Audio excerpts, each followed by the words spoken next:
দর্শক, রাজধানীর বিভিন্ন পয়েন্ট থেকে আমাদের সহকর্মীরা তথ্য সংগ্রহ করছেন মার্চ ফর গাজা কর্মসূচির উপলক্ষে। আমরা প্রথমেই আমাদের সহকর্মী আশিক মাহমুদের কাছে যেতে চাই। সোহরাওয়ার্দী উদ্যানে আছেন তিনি। আশিক, মূল আনুষ্ঠানিকতা শুরু হচ্ছে ৩টায় আমরা জেনেছি। এই মুহূর্তে লোকসমাগমের কেমন দেখছেন একই সাথে জানাবেন। যারা আসলে অনুষ্ঠানে অংশগ্রহণ করতে আসছেন তারা কি বলছেন? এখানে 0 পয়েন্টে রয়েছে রাজধানীর একেবারে গুরুত্বপূর্ণ সড়ক অবস্থান, পাশে গুলিস্তান ও ডান পাশে পল্টন। তো এখানে আপনি দেখতে পাচ্ছেন যে march for Gaza Palestine solidarity মুভমেন্টের আয়োজনে যে সমাবেশ অনুষ্ঠিত হতে যাচ্ছে সোহরাওয়ার্দী উদ্যানে, সেখানে যাওয়ার জন্য উপস্থিত জনতাকে আপনি দেখতে পাচ্ছেন। সাধারণ মানুষ সেখানে উপস্থিত হয়েছে, বিভিন্ন বয়সী বিভিন্ন শ্রেণী পেশার মানুষ তারা এসছেন। শুধু ঢাকা নয়, ঢাকার বাইরে থেকেও বিভিন্ন পর্যায়ের বিভিন্ন সংগঠন, সামাজিক, রাজনৈতিক, সাংস্কৃতিক সংগঠনের নেতাকর্মীরা তারা এসছেন। পাশাপাশি একেবারেই খেটে খাওয়া মজুর, মুটি মজুর থেকে শুরু করে সব কিছু শ্রেণী পেশার মানুষ এখানে এসছেন।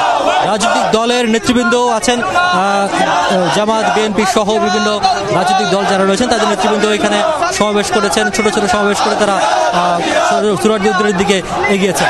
এবং কিছুক্ষণ পর এখানে বিএনপির স্থায়ী কমিটির সদস্য সালাউদ্দিন আহমেদের নেতৃত্বে একটি মিছিল যাওয়ার কথা রয়েছে সোহরাওয়ার্দী উদ্যানে, তিনি যোগ দেবেন এবং তার আগে এখানে গণমাধ্যমের সাথে কথা বলবেন। তবে রাজনৈতিক নেতৃবৃন্দ যারা যিনি বলছেন যে এখন এই সময় ইসরায়েলের যে আগ্রাসন ফিলিস্তিনের প্রতি হচ্ছে, সেই ফিলিস্তিনের প্রতি ইসরায়েলের আগ্রাসন বন্ধ নাড়া দিতে হবে এবং নাড়া দেওয়ার মাধ্যম হচ্ছে দেশে দেশে এই ধরনের নাড়া দেওয়া যায়, তাহলে হয়তো ফিলিস্তিনের নির্যাতন নিষ্পেষণ চলছে সেটি বন্ধের বিষয়ে নেতৃবৃন্দ এগিয়ে আসতে পারে বা জাতিসংঘ কার্যকর ভূমিকা রাখতে পারে। কলি, ধন্যবাদ আপনাকে। সকাল থেকে মানুষের যে উপচে পড়া ভিড়, সোহরাওয়ার্দী উদ্যানে যে কর্মসূচিতে যোগ দেওয়ার জন্য তারা উপচে পড়া যে ভিড় করেছে, আমরা শাহবাগের যে জায়গাটা দেখাই, যে এই মানুষের ঢল দেখলেই বুঝতে পারবেন যে আসলে যে গাজার যে বর্বরতা বা গণহত্যা, এই বিশাল মানুষের ঢল দেখলেই আপনি বুঝতে পারবেন যে মানুষ কতটা এই বর্বরতা বা গণহত্যার বিরুদ্ধে জেগে উঠেছে। তারা আমাদেরকে জানিয়েছেন যে ইসরায়েল যে গাজার উপরে যে হত্যাযজ্ঞ চালাচ্ছে বা যে ধ্বংসযজ্ঞ চালাচ্ছে, এটা অবিলম্বে বন্ধ করতে হবে। সংস্থা কেন নিশ্চুপ এবং বিশ্বের প্রভাবশালী রাষ্ট্রগুলো কেন এ ব্যাপারে এখনো কোনো কথা বলছে না, এইসব প্রশ্ন তারা রাখছেন। এবং তারা বলছেন যে এই গাজায় যে এই ধ্বংসযজ্ঞ যদি বন্ধ না হয়, তাহলে একটা সময় পৃথিবীর মানচিত্র থেকে এটা নিশ্চিহ্ন করে দেওয়ার একটা পরিকল্পনা তাদের রয়েছে। আমরা দেখতে পাচ্ছি যে এই শাহবাগ সহ তারপর টিসি, তারপরে এখানে সোহরাওয়ার্দী আশপাশের পুরো এলাকা মানুষের যে ঢল, সেখানে শিশু থেকে শুরু করে নারী, বৃদ্ধ, সকল বয়সের মানুষ এই প্রতিবাদে অংশগ্রহণ করছেন। এবং আমরা দেখি সকাল 10টা থেকেই মানুষের এই ঢল শুরু হয়েছে এবং মোটামুটি বলা চলে সোহরাওয়ার্দী উদ্যানের আশপাশ এলাকা পুরো কানায় কানায় পরিপূর্ণ হয়েছে। এই গণহত্যা এবং বর্বরতার প্রতিবাদে তারা এক হয়ে এবং তারা এর প্রতিবাদে সামিল হওয়ার জন্য তারা এই কর্মসূচিতে যোগ দেওয়ার জন্য তারা সোহরাওয়ার্দী উদ্যানের পথে তারা যাচ্ছেন। এবং তাদের বক্তব্য হচ্ছে, যদি মুসলিম বিশ্ব সহ সবাই প্রতিবাদে কথা বলে, তাহলে অবশ্যই এটার একটা সমাধান বা নিরসন করা সম্ভব। তাই সবাইকে একযোগে কথা বলার জন্য বা এর বিরুদ্ধে কণ্ঠস্বর দাঁড়ানোর জন্য তাদের আহ্বান। তারা বলছেন যে সবাই যদি আমরা একসাথে এই বর্বরতা, এই গণহত্যার বিরুদ্ধে কথা বলি বা আমরা জেগে উঠি, তাহলে অবশ্যই আমরা ইসরায়েলের এই ধ্বংসযজ্ঞ থেকে গাজাকে রক্ষা করা সম্ভব।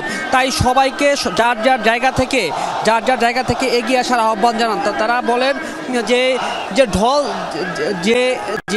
ঢল দেখা যাচ্ছে এখন, যেই হাজার হাজার মানুষ যে একাত্মতা প্রকাশ করছে, তারই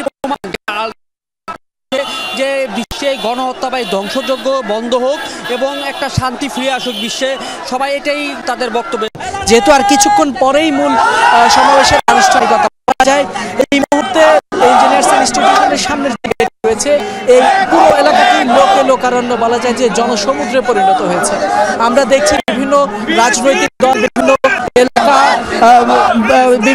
বিভিন্ন এলাকা থেকে সাধারণ মানুষজন, তারা কিন্তু হাজার হাজার মানুষজন, তারা কিন্তু ছোট ছোট বড় বড় মিছিল নিয়ে তারা কিন্তু এখানে আসছেন এবং মার্চ ফর গাজায় তারা অংশ নিচ্ছেন। আমরা কথা বলেছিলাম এই সকলের সবার সাথে, তাদের প্রত্যেকেরই কণ্ঠে কিন্তু একটাই তাদের কথা, সেটি হচ্ছে ফিলিস্তিন, গাজার মুক্তি, গাজার গণহত্যা চলছে সেই গণহত্যা এবং গাজাবাসীকে ফিলিস্তিনকে স্বাধীন হিসেবে ঘোষণা করতে হবে। এই ছাড়া তারা বলছেন যে ইসরায়েলের যে বর্বরতা, যে গণহত্যা, সেই গণহত্যা বন্ধ করতে হলে গাজার ইসরায়েলের সকল বয়কট করতে হবে। সেই সাথে সাথে ইসরায়েলের যে সকল দোষর রয়েছে মদতের মতো এই ফিলিস্তিনের বুকে আজকে বছরের পর বছর, দিনের পর দিন চলছে, সেই দোষরদেরও বয়কট করতে হবে। তারা যেমনটি বলছেন, আমরা দেখছি আজকে তাদের যে ফিলিস্তিনিদের প্রতি যে সংহতি জানাতে কিন্তু তারা এই মুহূর্তে আশপাশের বিভিন্ন এলাকা থেকে, বিভিন্ন জেলা থেকে, থানা থেকে, বিভিন্ন প্রতিষ্ঠানের পক্ষ থেকে কিন্তু হাজার হাজার মানুষজন তারা পদযাত্রা করে সোহরাওয়ার্দী উদ্যানের উদ্দেশ্যে আসছে। আপনি এই মুহূর্তে দেখছেন পুরো এলাকাটি কিন্তু লোকে লোকারণ্য, সকলের হাতেই মুখে ফিলিস্তিনের স্বাধীনতার বার্তা। যে কোনো পরিস্থিতিতে হোক বাংলাদেশের আপামর মানুষ এই ফিলিস্তিনের ন্যায্য দাবির সাথে থাকবেন, ফিলিস্তিনিদের স্বাধীনতার পক্ষে থাকবেন এবং যতদিন না পর্যন্ত ফিলিস্তিনিদের স্বাধীনতা অর্জিত হবে ততদিন পর্যন্ত তারা ফিলিস্তিনিদের পক্ষে থাকবেন। এছাড়া তারা কিন্তু পাশাপাশি বাংলাদেশের যে সরকার রয়েছে আমাদের সরকারদের প্রতিও তারা আহ্বান জানিয়েছেন যাতে গাজায় যে গণহত্যা সেই গণহত্যা বন্ধে যাতে তারা সোচ্চার হয়, তারা প্রতিবাদ জানায়, সেই বিষয়টা তারা বারবার বলছেন এবং অনেকেই বলছেন সরকার যাতে তাদেরকে তারা যাতে গাজার পক্ষে। জি ফয়সাল, বুঝতেই পারছি প্রচন্ড মানুষের সমাগম আমরা দেখতে পাচ্ছি, অনেক মানুষ আমরা দেখতে পাচ্ছি। ধন্যবাদ আপনাকে।